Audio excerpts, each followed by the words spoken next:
आज हम लोग शिव चर्चा करेंगे, जिसमें आज हम लोग शिव जी का कथा सुनेंगे। तो बोलिए ओम नमः शिवाय, ओम नमः शिवाय, ओम नमः शिवाय। तो सुनिए, एक बार की बात है कि नारद जी और शिव जी एक साथ भ्रमण कर रहे थे।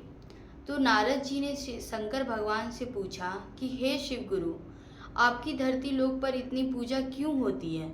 इतने लोग आपकी ही पूजा क्यों करते हैं? तब शिव जी ने कहा कि हे नारद मुनि, आप ये प्रश्न का उत्तर धरती लोक पर ही जाकर प्राप्त करें।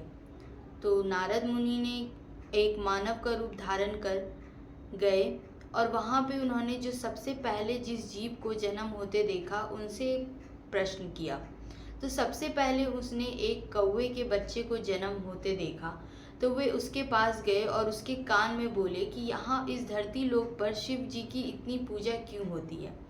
जैसे ही नारद जी ने कौवे के बच्चे के कान में ये पूछा, वैसे ही कौवा का बच्चा जो है वो मर गया।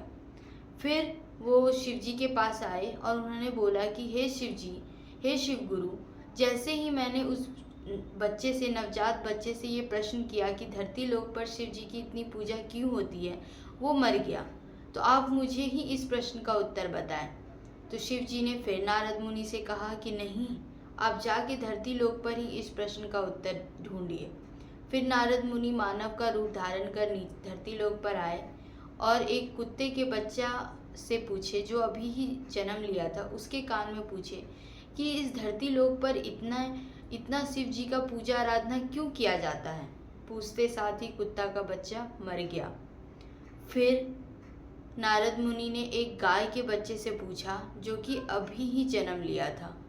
जैसे ही गाय के बच्चे के कान में नारद मुनि ने पूछा कि धरती लोक पर इतना शिव जी का पूजा आराधना क्यों किया जाता है, वैसे ही गौ माता का भी बच्चा जो है वो मर गया।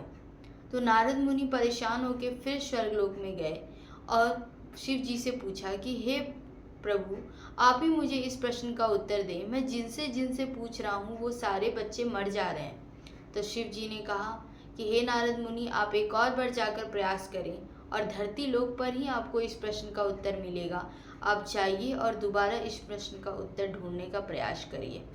नारद मुनि फिर से धरती लोक पर गए और एक राजा के यहाँ कई वर्षों के बाद एक बालक का जन्म हुआ था और उस गांव में बहुत ही भीड़ और खुशियों का माहौल था। तो नारद मुनि एक ऋषि का रूप धारण करके उस महल के बाहर चले गए और सेनापति से बोलने लगे कि मुझे राजा के बच्चे से मिलने दो। सेना ने मना किया। ऋषि के ज़्यादा जिद करने पर सेनाओं ने राजा को बुलाकर कहा कि राजा जी, एक ऋषि मुनि द्वार पर खड़ा है जो आपके बालक से मिलना चाहता है। राजा जी द्वार पे आए और ऋषि मुनि को अंदर महल में लेके गए और उन्होंने बताया कि मुनि, बहुत वर्षों के बाद हमारे महल में हमें एक पुत्र की प्राप्ति हुई है। ऋषि मुनि ने कहा कि मुझे आपके बालक से कुछ एकांत में बात करना है। राजा जी पहले आश्चर्यचकित हुए, फिर उन्होंने, ऋषि थे इसी वजह से, आज्ञा दे दी और अपने बालक से एकांत में बात करने दिया।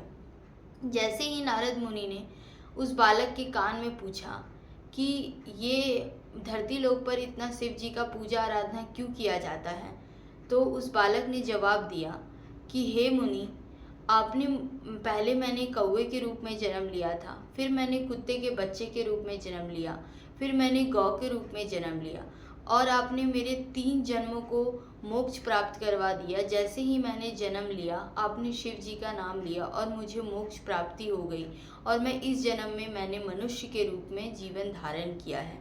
तो इसी वजह से धरती लोक पर शिव जी की इतनी ज़्यादा पूजा अर्चना की जाती है, ताकि मनुष्यों को इस जन्म मरण से मुक्ति से हटकर उन्हें मोक्ष की प्राप्ति हो जाए और वो इस जन्म मरण के खेल से दूर चले जाएं।